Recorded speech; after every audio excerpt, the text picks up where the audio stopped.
Berarti niatnya ini kan sudah menjadikan dia bekerja ini sudah ibadah. Tetapi caranya salah. Ini bukan lagi ibadah. Misalnya cara-cara yang curang, cara-cara yang dilarang.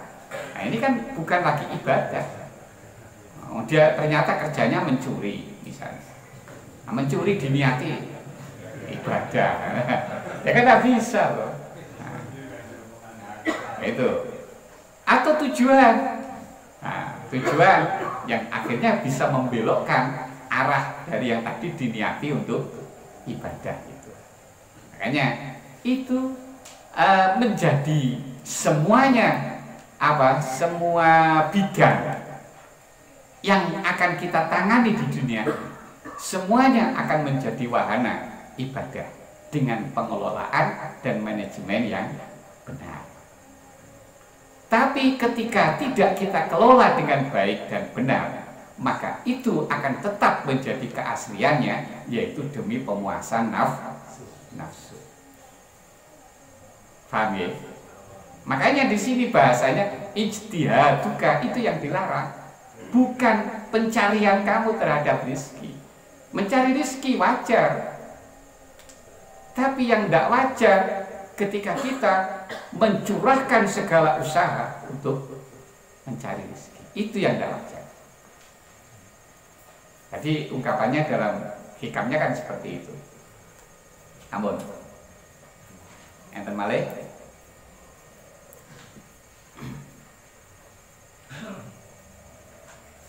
Ampun, masuk ke masail.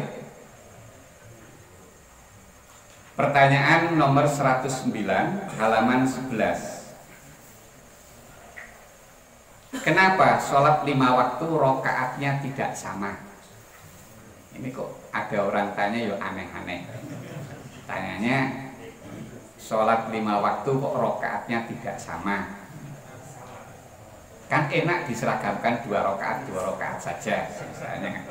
Ini cara terus ini kan ngoten begini. Nah, ternyata ada juga ulama yang sudah menjawab tentang kaitan ini.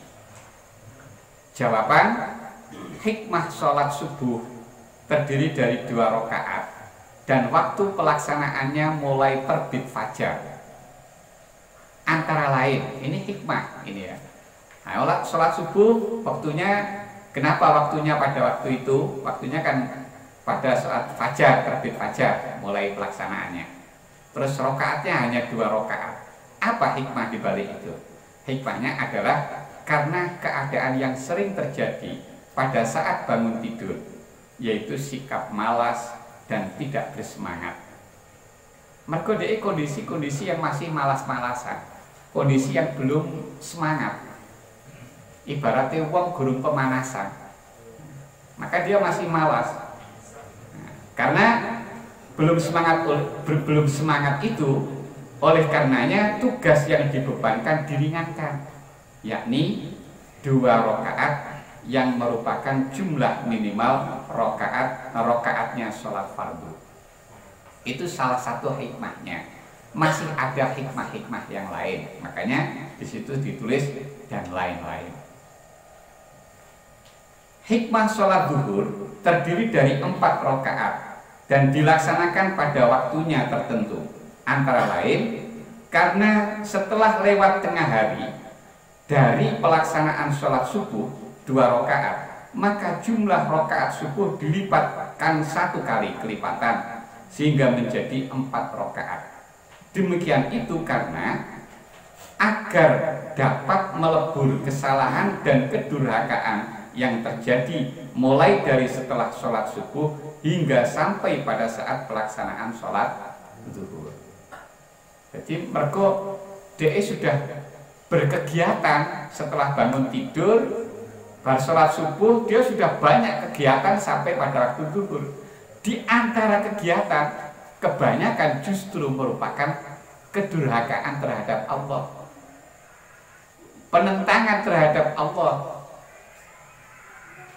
Karena itu maka kesalahan-kesalahan yang merupakan maksiat kepada Allah itu bisa terlebur. Maka sholat di waktu zuhur yang mestinya dari subuh tadi hanya 2 rakaat dilipat gandakan, akhirnya menjadi 4 rakaat. Dan seterusnya, masih ada hikmah yang lainnya. Sedangkan di antara hikmahnya sholat asar adalah bahwa sholat asar merupakan sholat fardu yang paling utama, atau biasa disebut dengan sholatul wusta. Dan ia menyamai sholat subuh dalam hal sebagai permulaan perempat hari. Subuh merupakan awal perempat hari yang pertama, sementara asar merupakan awal perempat hari yang terakhir. Jadi kalau siang ini dibagi 4, maka subuh itu merupakan permulaan dari perempat hari yang pertama, sedangkan asar ini awal dari akhir perempat hari yang terakhir. Sama-sama menjadi awal maksudnya antara asar dan subuh. Hanya saja karena keunggulan asar dibanding dengan subuh, maka setelah asar tidak dibebankan tugas sholat, baik yang wajib maupun yang sunat. Bahkan diharamkan melakukan sholat setelah asar sampai dengan masuknya waktu maghrib. Sedangkan subuh, walaupun setelahnya juga merupakan waktu yang haram untuk mengerjakan sholat, akan tetapi tidak terus-menerus sampai masuknya waktu zuhur. Setelah naiknya matahari kira-kira 1 tombak, keharaman tersebut habis. Dan pada saat itulah disunatkan melakukan sholat duha. Kesunahan duha ini pun sebagai penyempurna kekurangan subuh dibanding dengan sholat asar. Dan seterusnya. Hikmahnya sholat maghrib antara lain bahwa sholat maghrib merupakan permulaan malam, sebagaimana subuh merupakan permulaan siang. Jika siang hari diawali dengan sholat 2 rakaat, maka malam hari diawali dengan sholat 3 rakaat. Malam hari dimulai dengan kegiatan sholat yang rakaatnya lebih banyak daripada permulaan siang. Sebab malam hari merupakan tempat melimpahnya curahan rahmat Allah, tempat untuk pendekatan dan tempat untuk berkasih sayang. Karenanya perlu dibedakan antara siang dan malam, dan pembedanya cukup dengan selisih 1 rakaat dan lain-lain. Sementara hikmah sholat isya antara lain adalah bahwa watak manusia yang mempunyai kecenderungan pada tidur, dan itu juga suatu kebutuhan, maka kegiatan wajib di malam hari lebih diperingan dibanding dengan siang hari. Kegiatan sholat yang wajib di malam hari hanya 2 waktu, hanya maghrib dan isya. Sementara yang di siang hari ada 3, ada subuh, zuhur, dan asar. Sementara di siang hari ada 3 waktu, dan isya terdiri dari 4 rakaat karena ia memuat 2/4 malam, sebagaimana zuhur dan asar yang memuat 2/4 siang, dan seterusnya. Jadi perimbangan di siang harinya itu sudah genap sholat 5 waktu. Nah, keterangan tadi ini kita kutip dari kitab Al-Fatawi Al-Fiqhiyah Al-Kubra Ibnu Hajar di halaman 125 sampai 128 juz awal dinyatakan wasu'iltu mal hikmatu fi ja'lis shalawatil maktubat masna wa sulasa wa ruba' wa ja'alal masna fi waqtiha wa ghairiha fi waqtiha. Asalnya Syekh Ibnu Hajar ini dilontari sebuah pertanyaan. Pertanyaannya begini, apa hikmah sholat 5 waktu itu dijadikan 2 rakaat, 3 rakaat, atau 4 rakaat? Kemudian menjadikan 2 rakaat ini di waktunya dan yang lainnya juga di waktunya tertentu. Fa'ajabtu yumkinu ayyuqala minal hikam fi ja'li subhi rak'ataini fi waqtihal ma'ruf annahu lamma kana aqibal istiqadhi minan naum wa dzalika waqtun yaghlibu fihi takasul aw adamun nasyak nasaba ayu khaffafa fi wadhifatihi bija'liha aqallal furudi adadan. Kemudian saya menjawab, kata Syekh Ibnu Hajar, bisa jadi di antara hikmah-hikmah itu bisa dikatakan subuh dijadikan 2 rakaat pada waktunya yang tertentu adalah karena ketika setelah bangun dari tidur, dan itu adalah merupakan waktu yang umumnya terjadi kemalasan, tidak ada semangat, maka layak pada saat itu tugas-tugasnya diperingan, yaitu dengan menjadikan sholat yang menjadi tugas di waktu itu adalah sholat yang paling minimal, yang paling minim rokaatnya, yaitu 2 rokaat. Wa aidon fal insanu fi hadzal waqti la yasbiqu min awwali naharihi wa huwal fajru tsani ila dukhuli fi sholati kabiru faratatin wa zallatin hatta yahtaju ila kabiri amalin yatadarukuha bihi. Nah, terus termasuk di antara hikmahnya lagi yang tadi dalam jawaban tidak disinggung, dan lagi manusia di waktu subuh ini sebelumnya dari permulaan siangnya, yaitu fajar yang kedua itu tidak didahului dengan kesalahan ataupun kecerobohan, karena sebelum itu kan dia di suasana tidur. Ini secara umum loh, kita bicara secara umum. Lah kalau harus saat dulu subuh mboten turu mboten niku, itu tidak masuk.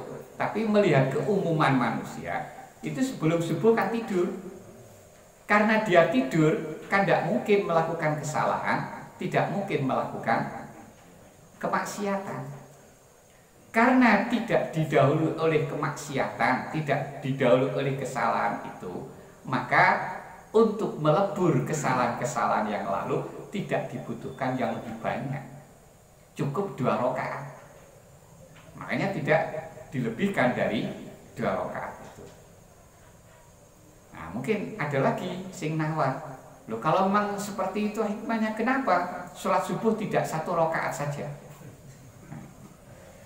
Ini menungso kan banyak senengani nawar gitu tuh. Kenapa tidak 1 rakaat saja? Wa innama lam yaj'al wahidatan li'anna ta'adduda maksudun kama ya'ti wal wahidu laisa bi adadin wa innama huwa mabda'uhu fadumma ilaihi mithluhu fasara ila martabati aqallil adad wa aidan fata'abbud bir rak'atil wahidah fi ghairil witri ghairu mu'tadin wala ma'lufin hatta inda dzawil fatallat wattakasul anil ibadah falam yuj'ali subhu rak'atan lidzalika bal rak'ataini li'anna fi kulli rak'atin min jala'il qalbi wa taharati sirri ma la yakhfa fanasaba talabu tikrari dzalika awalan nahar isy'aran bi annahu la budda fi hadzal amri akni at-tabhir min at-tikrar walau bi aqalli maratibihi wa huwa isnani. Kenapa kalau subuh tidak dijadikan hanya 1 rakaat saja? Karena jumlah, kalau kita menyebut jumlah ini mestinya kan berarti harus lebih dari 1. Itu yang kita maksud. Harus ada jumlah ibadah, gampangane ngoten. Seperti nanti akan dijelaskan dalam pembahasan nanti. Sedangkan 1 itu bukan jumlah, tapi itu permulaan dari jumlah yang kemudian digabung dengan yang semacamnya sehingga menjadi jumlah. Makanya ketika digabung akan menjadi tingkatan yang paling minim dari yang berjumlah. Itu berarti 2 rakaat, berarti ini minimal dari namanya jumlah. Dan lagi beribadah dengan 1 rakaat di selain sholat witir itu tidak biasa, tidak umum, dan juga tidak pernah dikenal. Bahkan menurut mereka-mereka yang biasanya suka nyantai, suka nganggur, itu tidak mengenal sholat, minimal sholat adalah 1 rakaat, kecuali dalam sholat witir. Terus lagi,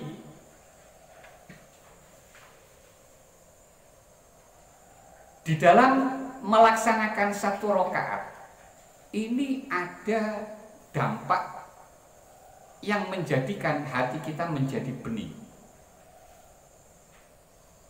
menjadi bersih hati kita. Nah, karena ini di awal siang, di awal waktu, maka lebih layak hati ini benar-benar menjadi bersih. Karenanya untuk membersihkan, seperti kita mau nyuci kalau dibasuh 1 kali wis suci. Tapi kan gak marem kalau 1 kali. Untuk bisa marem kan diulang 2 kali minimal. Maka seperti itulah, kalau 1 rakaat ini sudah bisa membeningkan hati, maka lebih layak untuk diulangi 2 kali, biar hati ini benar-benar bersih, dan ini akan mengawali kegiatannya di waktu itu. Bon, itu dan masih banyak lagi yang lainnya. Itu untuk sholat subuh. Nah, sekarang sholat zuhur. Wa minal hikami fi ja'lil zuhri arba'an fi waqtihal maksus annaha ba'da mudiyyin nahwi nisfin nahar al-muqtada'i awwalahu bi rak'ataini lil hikmati sabiqah fadu ifata bi aqalli maratibit taqif wa huwa marratan liyakunu dzalika mukaffiran lima waqa'a minal hafawat wal mukhalafat min inqidha'i subhi ila syuru'i fi dhuhri. Di antara hikmah-hikmahnya sholat zuhur dijadikan 4 rakaat dan waktunya ditempatkan pada waktunya yang khusus. Sebab setelah lewat sekitar setengah hari yang tadi diawali dengan sholat 2 rakaat, yaitu sholat subuh 2 rakaat. Karena tadi hikmahnya sudah kita sebut, kita jelaskan dalam hikmah sholat subuh. Maka kemudian di waktu zuhur ini itu dilipat gandakan. Nah, cukup melipat gandakan pelipatan yang paling minim, yaitu cukup dilipat gandakan 1 kali saja. Kenapa hanya dilipatkan 1 kali saja? Karena agar kelipatan ini bisa melebur kesalahan, kemaksiatan yang dimulai dari setelah sholat subuh sampai dia mengerjakan sholat zuhur ini. Hingga 2 rakaat ini bisa melebur itu. Dan kenapa tidak dilipat gandakan lebih dari 1 kali? Misalnya dijadikan 6 rakaat misalnya. Walam yudha'afa aktsara min dzalika isyaratan illa anna mabna hadzal din 'ala suhulah wal yusri ma amkana fa haitsu amkana al-iktifa'u bihi fihi bimartabatin lam yantaqil anha ila asyaqqa minha. Kenapa zuhur itu tidak jadikan 6 rakaat saja? Biar nanti untuk melebur dosa itu lebih kuat. Kalau ditambahin 4 rakaat kan lebih kuat nanti. Tapi di sini, kenapa hanya dijadikan 4 rakaat ini? Ini untuk memberi isyarat bahwa dasar bangunan agama itu didasarkan pada kemudahan. Makanya yassiru wala tu'assiru, gampangkan dan jangan kamu persulit. Agama itu dibikin mudah, jangan mempersulit. Agama itu dijadikan solusi untuk mencari kemudahan, bukan untuk mencari kesulitan. Itu dasar agama. Selama hal itu bisa kita capai, maka ya itu saja sudah. Karena untuk tujuan melebur dosa dan maksiat tadi ini sudah cukup dengan hanya 2 rakaat saja, maka daripada memperberat dan mempersulit, maka ya cukup itu saja, tidak usah yang lebih, karena masih mungkin kita cukupkan ini. Makanya tidak menjadi 6 rakaat atau lebih. Dan seterusnya. Nah, ini masih ada ngisor-ngisor ini kok hikmah-hikmah yang lain. Tapi makanya diwaos piyambak mawon nggih. Wa mimma yuwaddahu hadza annal asra lamma kana fil wusta wa kana fiha minal fadail ma yafuqu as-subha. Sekarang tentang hikmah sholat asar. Yang jelas, ketika sholat asar ini merupakan sholat wusta, sholat yang utama, di dalam sholat asar ini ada keutamaan-keutamaan yang melebihi daripada sholat subuh. Wa kanat mislaha fi annal ibtida'a biha awwala rubu'in kanat ghaniyatan an tahtaja li khatimatin ala taro anna rubu al awal lamma btudi'a bisubhi lam yahtaj ila khatimatin fakadzalika rubu'ul akhir lamma btudi'a bil asri lam yahtaj ila khatimatin.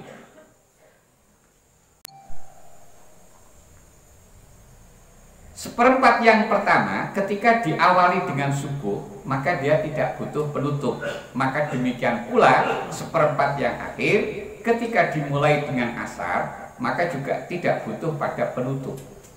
Tetapi karena subuh tadi derajatnya lebih rendah daripada sholat asar dalam keutamaannya, makanya untuk seperempat setelah subuh itu ada penutup, yaitu sholat duha. Sholat duha ini kan penutup seperempat yang pertama. Jadi seperempat siang yang pertama diawali subuh, diakhiri dengan waktunya sholat duha. Maka awalnya diawali dengan sholat subuh, kemudian ditutup dengan sholat duha. Tapi asar tidak, karena dia sudah melebihi keutamaannya dengan sholat subuh tadi.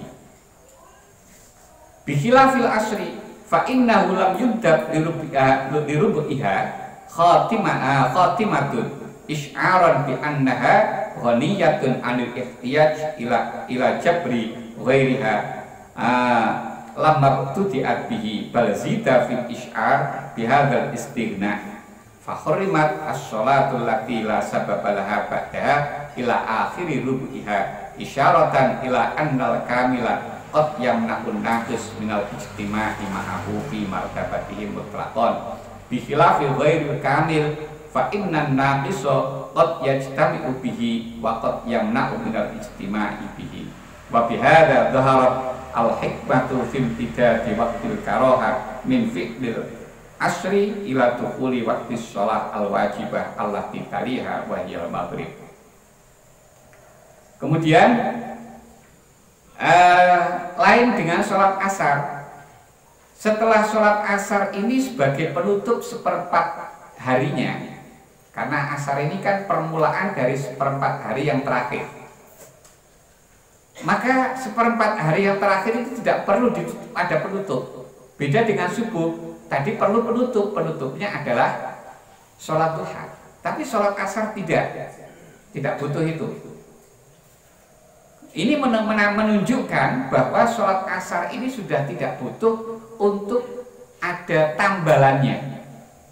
Berbeda dengan subuh yang butuh ada tambalannya, biar keutamaannya mengimbangi keutamaan asar. Makanya ada penutup tambahan sholat duha. Tapi dalam sholat asar tidak, karena dia sudah melebihi sholat subuh tadi.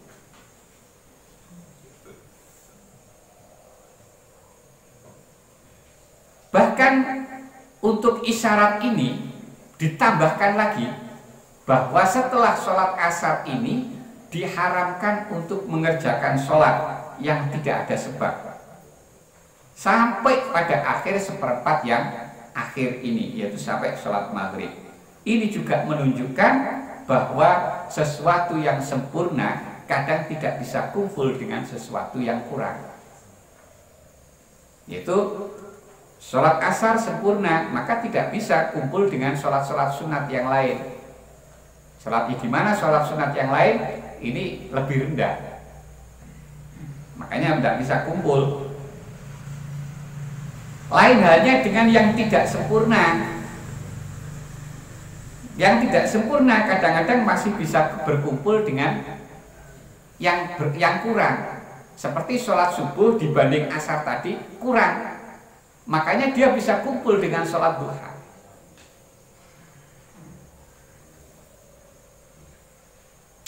Wa bihadza zaharat al-hikmah fi imtidadi waqtil karoha. Dari sisi ini maka akan tampak jelas hikmah kenapa waktu makruh dari setelah mengerjakan sholat asar sampai waktunya sholat yang wajib setelahnya, yaitu sholat maghrib. Sementara di dalam sholat subuh itu sampai masuk pada waktu sholat tidak sampai pada waktunya sholat wajib yang berikutnya, yaitu sholat zuhur. Tapi setelah matahari naik sedikit itu sudah habis kemakruhannya. Tapi kalau sholat asar masih terus sampai bersambung dengan sholat wajib yang berikutnya.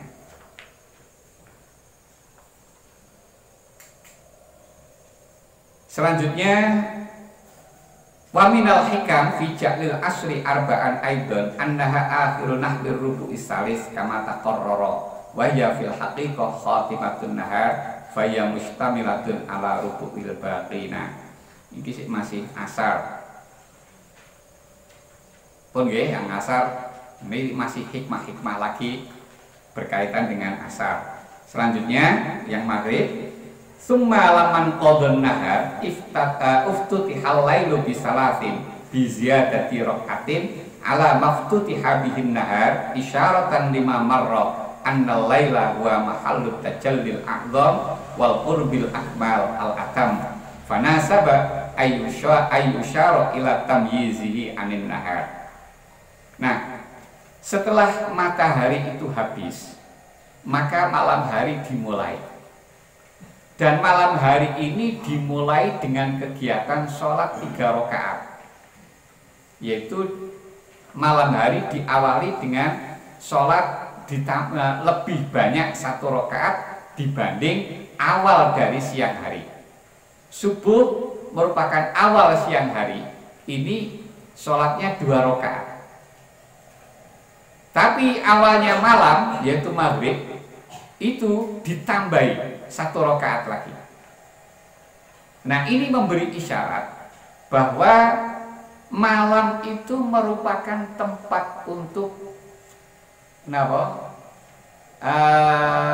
bersepi dengan Allah, mendekat kepada Allah yang lebih sempurna.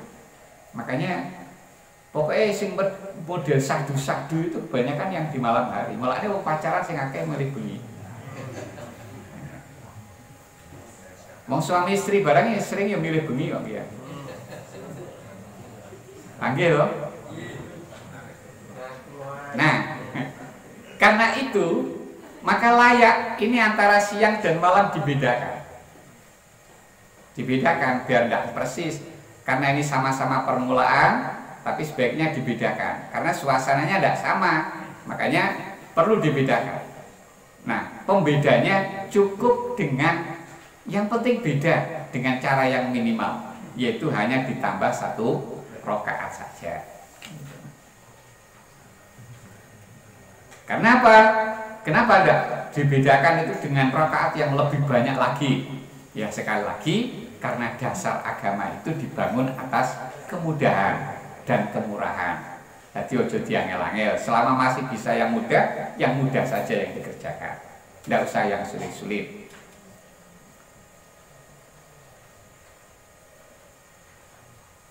Terus itu masih maghrib lagi. Isyae pundi?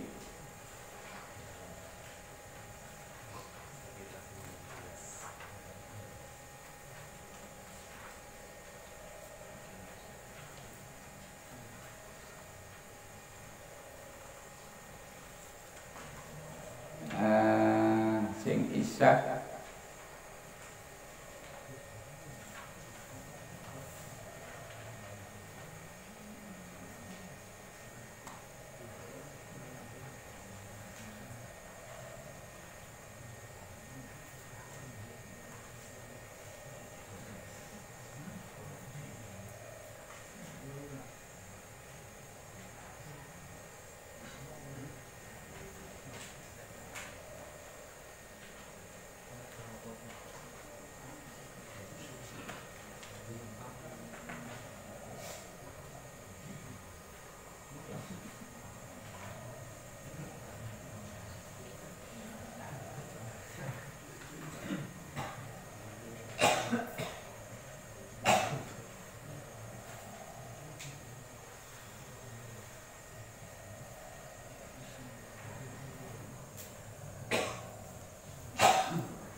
bisa kok ilang.